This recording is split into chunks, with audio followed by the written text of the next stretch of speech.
I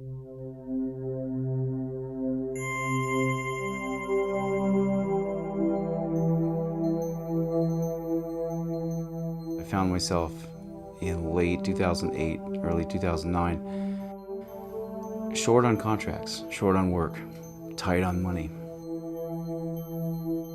I see a lot of people that are younger than myself buying $2 and $3 million homes. So it is a very affluent area. However, there are individuals like myself who are underpaid professionals. You know, sometimes people do need help, and it is embarrassing at times to ask for help. I lived on Queen Anne for a long time, and my eyes have really been opened. Nobody would choose those circumstances given a choice. We are a neighborhood-based social service nonprofit.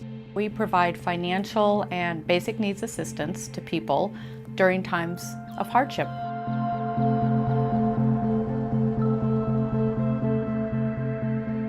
My husband was in the hospital. He was the only one that was watching my grandson at the time while my daughter goes to work and I go to work. I've worked for so long, you know, and I don't really like to bother, you know, anybody for help, not unless I really, really need it. It was in May when I came to Queen Anne Helpline. They did help me with my rent and also my electricity. It helped me, you know. I was able to be at ease for a while.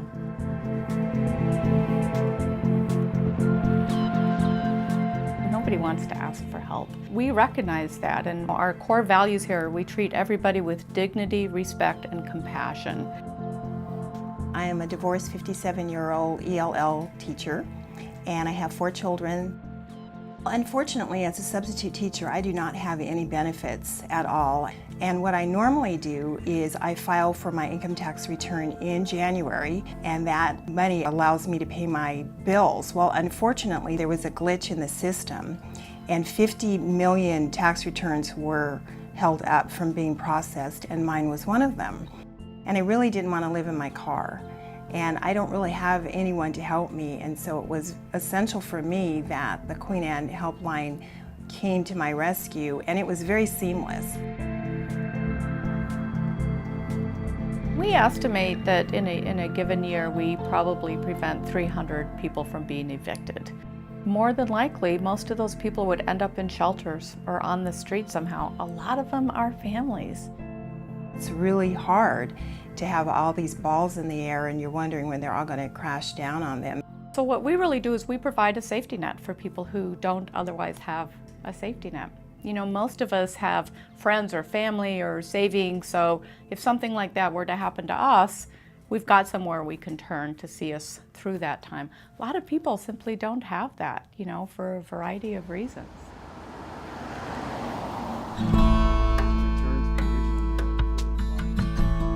When we're helping other people, it is not simply an empty bucket that money's being poured into. There are people with useful skills and purposes and talents that are essentially atrophied through these economic hard times. Joe came to the helpline for help several years ago, and he just walked into the helpline office one day and introduced himself. Told me he was a former client, that he was doing really well, had started his own business, and he really wanted to give back. I was just amazed at how readily the help was given me, and that actually inspired me to want to be the same. They're good people, you know, and if you really need it, they'll help you. This community came through for me, and I appreciate it, and I want to be able to pay that forward in whichever way I'm able to. For a lot of folks, one of the compelling reasons they support the Queen Anne Helpline is because it is a neighborhood-based organization and they know that they are helping their neighbors. I just think that's incredibly powerful.